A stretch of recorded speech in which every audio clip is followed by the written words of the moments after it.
Bom dia, bom dia, bom dia, todos que chegaram nesse frio, chuva, ainda escuro, mas momento especial para a gente orar, falar com Deus, né?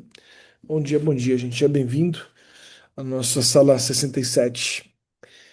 E aí, meu povo, antes da gente fazer a oração inicial, alguém tem um pedido, um agradecimento, alguma coisa que você quer compartilhar? Vamos lá. Só abre o microfone e compartilhar com a gente o seu pedido, sua gratidão, tá no seu coração aí. Quem quer começar? Bom dia, Pastor Edson. Bom dia. Bom dia.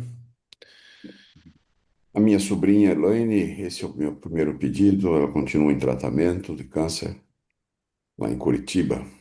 É. E minha cunhada Silma, que mora em Freiburg, na Alemanha. Qual é o nome da segunda, pastor? Silma Silma. é irmã da Silmira. Ó. Mora na Alemanha? Mora na Alemanha, em Freiburg. Ó. Vamos orar por esse povo, né? Vamos orar. Gente, eu tenho pedido pelo tio Dácio aí, né? O Dácio tá aí em recuperação, mas muita dor. Fui visitar ele ontem, ele teve até na minha frente ali um momento de um espasmo que dá assim, um puxão no pé. E o pé dele tá com situação bem complicada. E os médicos, tem um médico lá que falou com ele meio assim, ele falou que até meio bruto, assim, sem avisar, sem nada, só falou assim: vamos tirar seu pé. Que falou que vai amputar ele, ele ficou mal, mal, ficou bem, mas não é uma decisão definitiva ainda, né? Mas já é uma conversa que estão tendo já estão levando bem a sério essa hipótese, né? Então vamos orar por isso, para que seja feita a vontade de Deus na vida dele, né? Eu pedi a cura, mas Deus sabe de tudo. Complicado, né? Essa operação, uma operação complexa também, para que Deus esteja com ele, né? Dando força, sabedoria. Tenso. Pastor, Diga, Thales. hoje meu pai está indo fazer o cateterismo, né? Agora de manhã ele já está indo para Campinas. Então que dê tudo certo lá. E também é um peso, né, que a gente sente muito pela nossa igreja, assim, uma transformação.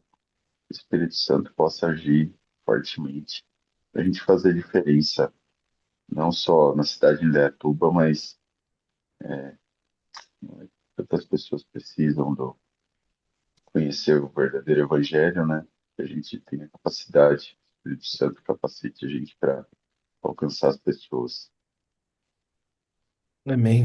Amém. Vamos Qual é o continuar nome pela nossa dele? igreja. Nossa igreja está vendo um momento especial, né? Um momento de transformação. Continuar abençoando nosso povo, né? Qual é o nome do seu pai, Thales? Anderson. Anderson. Anderson. É isso, né? Isso. Ok, tá aqui na nossa lista de oração. Mais alguém? Bom dia, Ilora. Bom dia, Silene, Márcia. Silmira, bom dia para vocês. E os que estão assistindo agora online, né? Que vão assistir esse por YouTube, né? Deus abençoe muito. Vamos orar. Pastor, você pode fazer oração para nós, inicial? Posso sim. Querido e amado Pai, te louvamos pela tua graça, a tua misericórdia para conosco. O Senhor tem sido uma força para todos nós, os nossos familiares, e temos alguns nomes a mencionar. O Anderson, pai do Thales, está fazendo uma cirurgia agora pela manhã, que ele possa ser cercado com a tua graça, e os médicos tenham devido cuidado e serem dirigidos também por ti nesta cirurgia.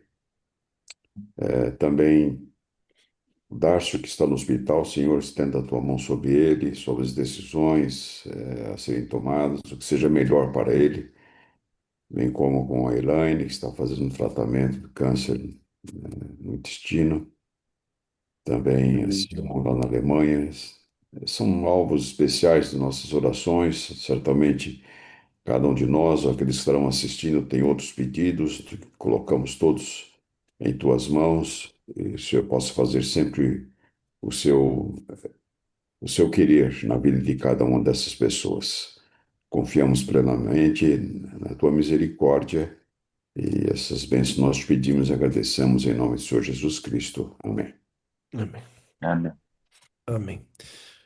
Meu povo, semana passada, nossa leitura, nós não terminamos um capítulo, né? Paramos aqui no capítulo sobre Laodiceia, né? A vida em Laodiceia, capítulo 11. Eu não lembro daqui a gente parou exatamente, mas nós estávamos lendo aqui. O processo funciona da seguinte maneira. Primeiro, nós lemos o ponto um, né? O líder compreende a visão, a importância de um líder que entende a visão, que entende suas fraquezas, que passa a ver a igreja de maneira real, né? Com realismo, não apenas com triunfalismo, né? Compreende que Deus tem um plano superior. Vimos também o ponto 2, que o pastor convidando pessoas para fazer parte, né, do trilho C, né, da transição, caminhar junto, sonhar junto, né? Paramos aqui. Agora, eu acredito que a gente estava na história aqui, ó. Vamos. Acho que é aqui, ó. Lembro devidamente desse discípulo. Vamos lá, vamos começar a partir daqui e seja o que Deus quiser. Em um desdobramento igualmente impactante, a esposa desse jovem compartilhou seu próprio desafio. Ela admitiu que sua vida de oração, longe de ser medíocre, estava, na verdade, praticamente inexistente, relegada a um estado crítico, como paciente de uma unidade de tratamento intensivo, UTI. Suas palavras sinceras ecoaram, deixando claro que uma intervenção era necessária para trazer vida à sua vida de oração. Diante dessa oportunidade de auxílio espiritual, minha esposa e eu assumimos um compromisso profundo. Diariamente, ligávamos para o marido enquanto minha esposa fazia o mesmo com a esposa dele, com um objetivo claro em mente: lembrá-los constantemente da importância da oração e ajudá-los a estabelecer o hábito de dedicar uma hora, vamos subir, uma hora, opa, diária com Deus, e esse acompanhamento próximo e orientação contínua eram essenciais para apoiar essa busca por uma conexão mais profunda com Deus. Seguimos esse processo meticuloso com os 12 escolhidos, mantendo um contato diário e reuniões semanais, até que juntos alcançamos o trilho B. Essa jornada intensa e coletiva nos ensinou que a transformação espiritual é possível quando estamos dispostos a investir tempo, esforço e amor na busca de uma comunhão genuína com Deus e a realização de seu plano para nossas vidas. Toma uma pausa aí, pastor. Esse cuidado, amados, aqui é um pequeno grupo, né? O pequeno grupo tem que ter um espaço para as pessoas abrirem o coração, né? É aqui uma mulher, imagina alguém da igreja falar que faz tempo que não senta para orar, não ajoelha para orar, não conversa com Deus, né? Tá longe, né? É uma confissão importante, né? Não é qualquer pessoa que tem coragem de assumir isso, né? Só que o pequeno grupo tem que ter esse ambiente aberto, onde as pessoas podem tirar suas máscaras, podem ser elas mesmas, né? Podem pedir ajuda. E na época, não sei se vocês lembram, quando o celular começou, a TIM tinha uma promoção que você ligava por 25 centavos. Uma ligação. Só que assim, se você desligasse e ligasse de novo, mais 25 centavos. Você botava os créditos ali. Só que quando você ligava, você podia passar uma hora, duas, era 25 centavos. Aí minha esposa ligava, né? 6 horas da manhã ali, 5h30, não sei. Ela ligava, fazia uma oração e deixava o celular ligado. E cada um orava de um lado. E aí, quando dava mais ou menos uma hora de oração, elas pegavam o telefone de novo e conversavam, né? E falavam como foi a experiência. Então, a gente utilizava essa uma hora aí de ligação. Então, a gente investiu 25 centavos por dia neste casal, na verdade, 50 centavos. Eu com 25, minha esposa 25. Era um grande investimento na época pra, para celulares, né? Mas foi um acompanhamento que era necessário, porque é impossível, amados, é impossível você dizer que vai fazer a vontade de Deus se você não ora, né? Que você está interessado no Senhor, que você está vivendo uma comunhão se você não ora. A oração é o pilar básico daquele que quer. E aí, se você está orando, você vai automaticamente aí vai ter a necessidade de você ouvir, né, Deus. Aí vem a palavra de Deus, a leitura da Bíblia. Então, a comunhão é o passo número um para a gente começar a mudança na igreja. Eu sempre digo isso lá nos cultos nossos, né? Uma igreja uma mudança de uma igreja não começa pela mudança da cor da sua parede, né? Nem termina com isso. A mudança de uma igreja não começa com a fachada, não começa com a doxologia, formato do culto. Não. A mudança de uma igreja começa com a comunhão dos seus membros com Deus, né? Sua intimidade com Deus. Mas vamos lá, pastor, pode continuar aí. Durante esse processo extraordinário, recordo-me vividamente do momento em que tive a honra de batizar aqueles três jovens que, de forma determinada e cheia de fé, me abordaram à porta da igreja. Agora irradiavam a alegria da redenção, e cada coração pulsava com a promessa de uma vida renovada. Aqueles jovens, antes à margem do caminho, agora estavam trilhando um novo rumo em sua jornada espiritual. Além disso, não posso deixar de mencionar o jovem que, outrora fundado no abismo das drogas, teve o coração de se convidar, a coragem, né, de se convidar para o nosso grupo. Ele estava determinado, a deixar para trás as correntes do vício e abraçar uma nova vida em Cristo. Emocionalmente, ele também fez parte daqueles que tiveram a oportunidade de serem batizados. Cada um desses momentos se transformaram de aproximação, nos aproximou ainda mais do trilho B. Essas experiências não apenas fortaleceram nossa fé, mas também demonstraram que a graça de Deus é abundante e transformadora. A jornada rumo ao trilho B não era apenas um caminho espiritual, mas uma viagem de resgate e renovação, onde vidas eram restauradas e corações eram reacendidos pela chama de esperança e da redenção. Cada batismo era uma celebração da transformação divina, e a cada dia nossa comunidade se aproximava mais desse trilho na plenitude espiritual e comunhão com Deus. Nesse processo de comunhão, leitura da Bíblia, oração, cuidado um dos outros, né? Cada um cuidava um do outro, aconteceram esses batismos, né? E esse é outro sinal, né? Um sinal do reino de Deus sendo implantado, são os frutos, né? A Bíblia fala que pelos seus frutos o conhecereis. Então, de maneira natural, né? Tivemos esses três batismos, né? Três jovens que se batizaram. Esse último ainda ficou ainda pendente aí, porque as drogas estavam ainda muito arraigadas. Mas você vê que aliado à comunhão, à busca de Deus, a essa vida, eu tenho falado agora também esse reset total da vida espiritual, é, acontece naturalmente a salvação de pessoas, né? Então, olha só, o líder ele se conscientiza, ele toma ciência, depois ele chama 12 para caminhar juntos, essa caminhada se aprofunda e nós vamos para o ponto 3, é onde os, os 12 são enviados aí. Vamos lá, professorzão. Enviar os 12 para iniciar a transição da igreja como um todo. Esse é o título, né, desse É. tópico. Nesse ponto, o líder e os 12 já estão no trilho B. E agora nos dividimos em 6 grupos de discipulado, nos quais cerca de 90 novas pessoas são convidadas para o trilho C, a fim de iniciar a transformação. São 6 grupos pequenos de 15 pessoas. Considere o seguinte cálculo. Dos 350 membros da igreja, 12 estão no trilho B, 90 no trilho C. Sobram 248 que ainda permanecem no trilho A. Alienados do projeto final de Deus para as suas vidas espirituais, dependentes de programas eles continuam pobres, cegos e nus com a palavra de Deus, como a palavra de Deus nos alerta.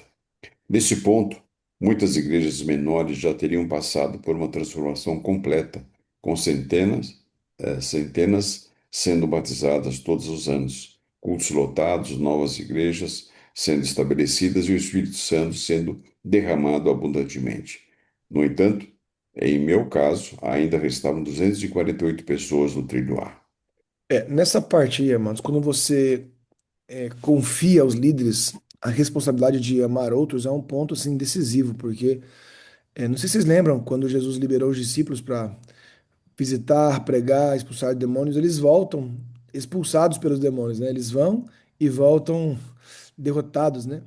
Porque veem que depende muito ainda do aprendizado, né? Então, quando você libera esses líderes, é sempre um momento tenso, mas eu tenho visto que ensinar as pessoas tem sido a parte mais de aprendizado dos líderes, porque enquanto eles estão comigo ali ou com vivendo para eles, é bom, mas só a prática do evangelho que transforma, né?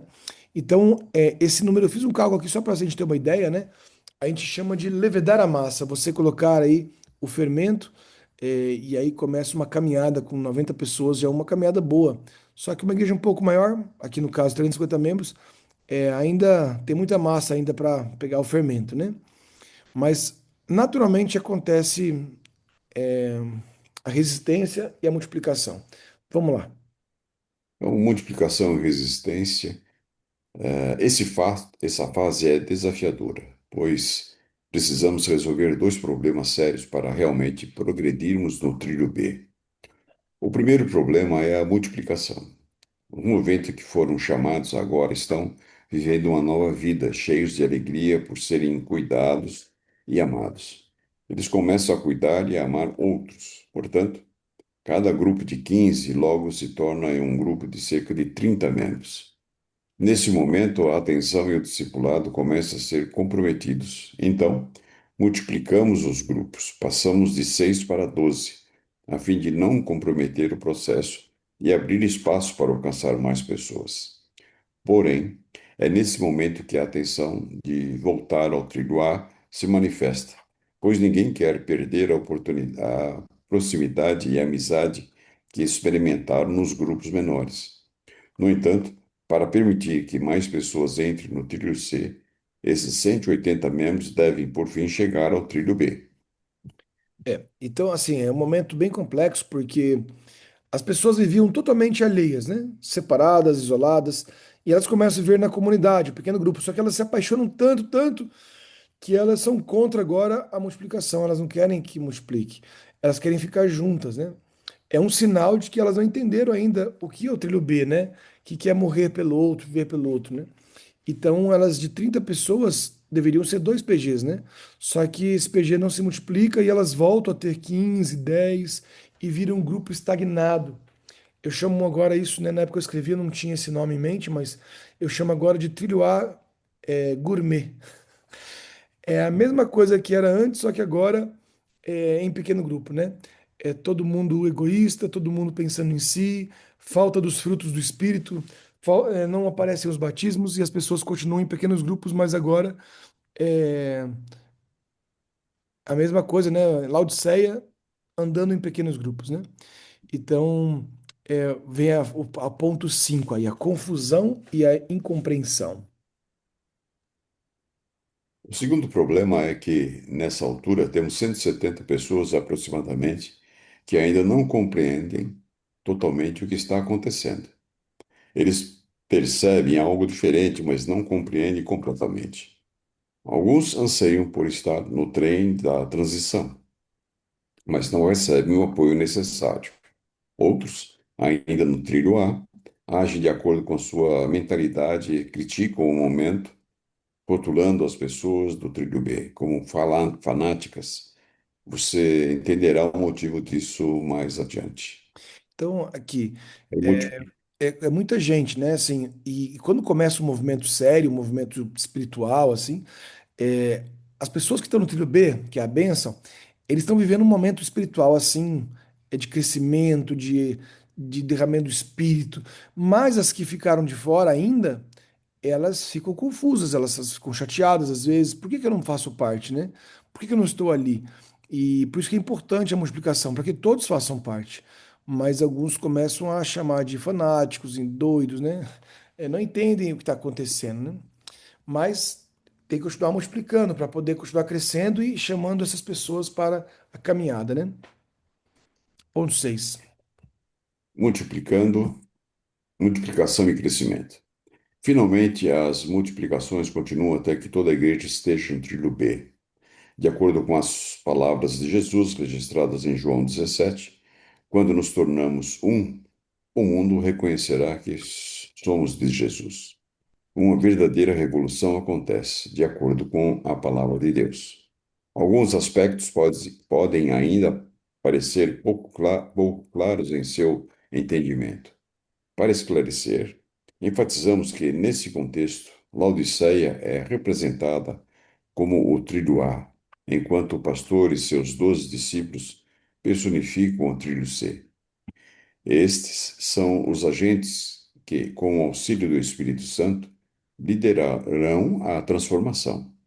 No entanto, a pergunta que permanece é: qual é o destino final? O significado e o propósito do trilho B? Vamos investigar essa questão juntos. Então a gente vai ver semana Vai, que vai. vem. Semana que vem nós vamos ver então o que que finalmente é esse trilho B aí, essa vida em comunidade, né? Vai ser o objeto do nosso estudo semana que vem. Agora a gente vai conversar um pouquinho aqui, né? Vocês que estão orando comigo, que estão lendo o livro, né? A ideia é que a gente. Interessante que aqui praticamente estão líderes aqui, né? Que já estão nessa caminhada, né? Já tem o seu pequeno grupo, estão vivenciando isso.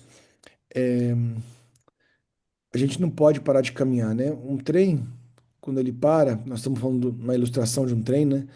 Quando ele para numa estação, o único motivo é colocar mais pessoas no trem, né? Porque se ele não colocar ninguém para dentro do trem, não tem por que ele parar, né? Vai parar para quê? Ele ficar parado ali na estação e não faz nada, não entra ninguém, não sai ninguém, não faz sentido, né? Por isso que a vida em comunidade ela é ativa, né? Eu vou dar o exemplo agora, nosso PG, essa semana teve a feijoada, né? A gente chamou os dois batizandos para fazerem parte do nosso PG. Então eles foram lá, almoçaram com a gente, comeram com a gente e foram batizados à noite. Aí eu conversei com eles, né? Eles falaram assim para mim, pastor, o batismo foi muito bom, foi maravilhoso, né? Mas o almoço foi muito legal. Sabe, estar com as pessoas, né? É um casal novo na fé que não conhece ninguém da igreja, ninguém. A única pessoa que conhece da igreja foi a pessoa que deu estudo para eles. Como que essas pessoas vão aprender, né? Esses bebês que nasceram, como que eles vão aprender a desmamar, né, do professor de Bíblia deles e viver um evangelho? Vai ser vivendo com as crianças mais maduras, né, do nosso PG.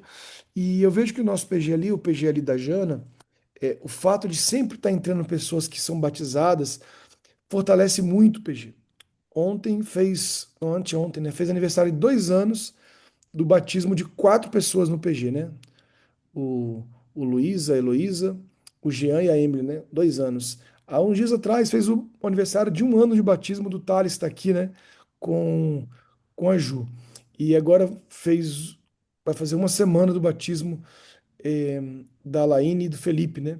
E agora o grupo vai crescendo, as pessoas vão sendo acrescentadas, vai se revigorando, e agora eles têm a obrigação de ensinar a vida espiritual, né?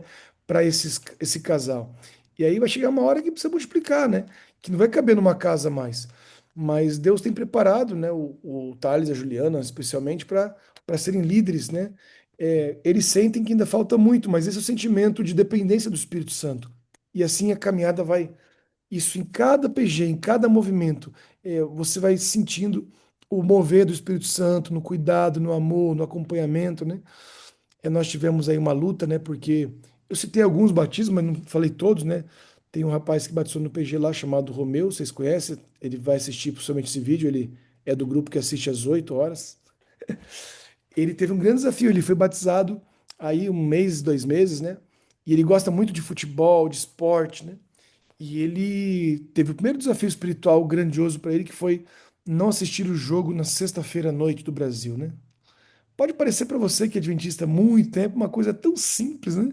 Uma tentação que você fala assim, nossa, que tentação mais simples. O Brasil e o Haiti, né? Eu não vou perder o céu por causa disso.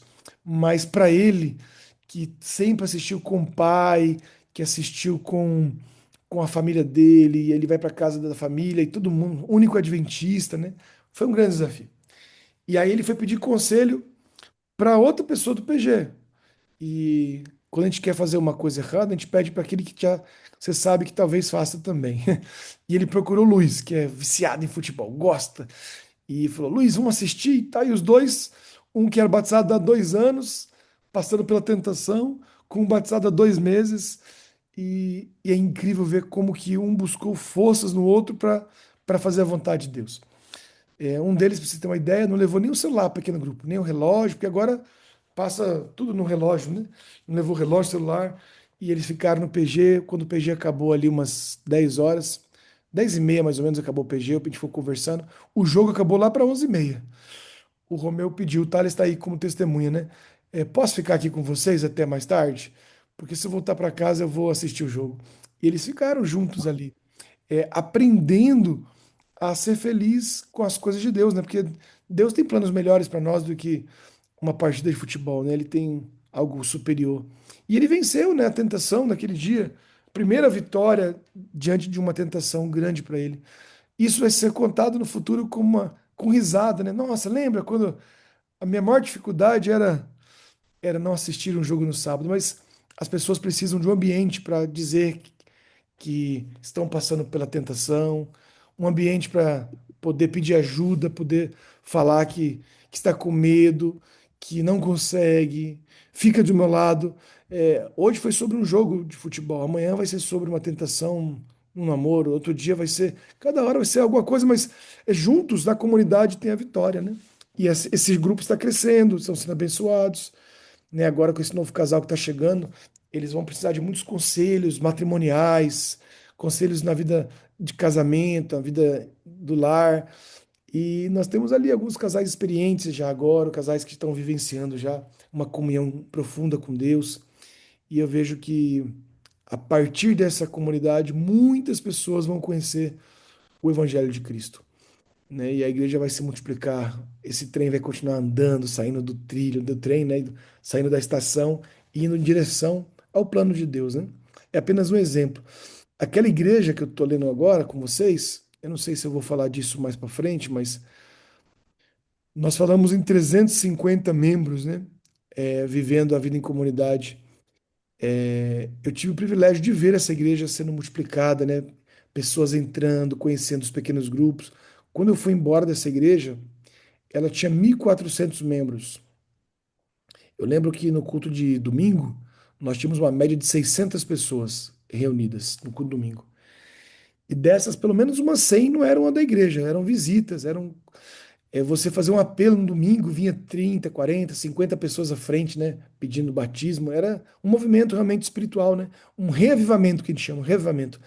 Mas antes do reavivamento veio a reforma, que era a vida transformada de cada membro decidindo viver o evangelho plenamente. Aí eu lancei um desafio para eles. Eu falei o seguinte: num domingo à noite, os líderes estavam ali, nós tínhamos 54 pequenos grupos.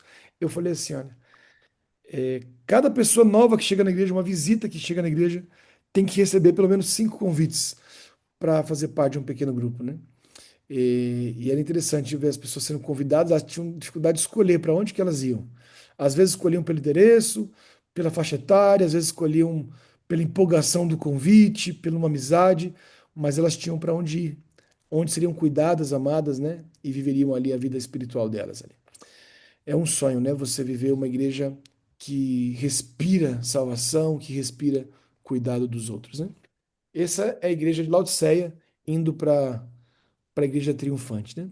Vamos orar por isso, vamos orar mais uma vez por isso, pela nossa igreja, por esse movimento, pela nossa transformação, né? Para que nós possamos viver intensamente o evangelho de Cristo, né? Já deu 6h30, o tempo voa aqui com vocês, né? Deixa eu pegar meu tapetinho aqui, né? Vamos ajoelhar quem puder e vamos orar.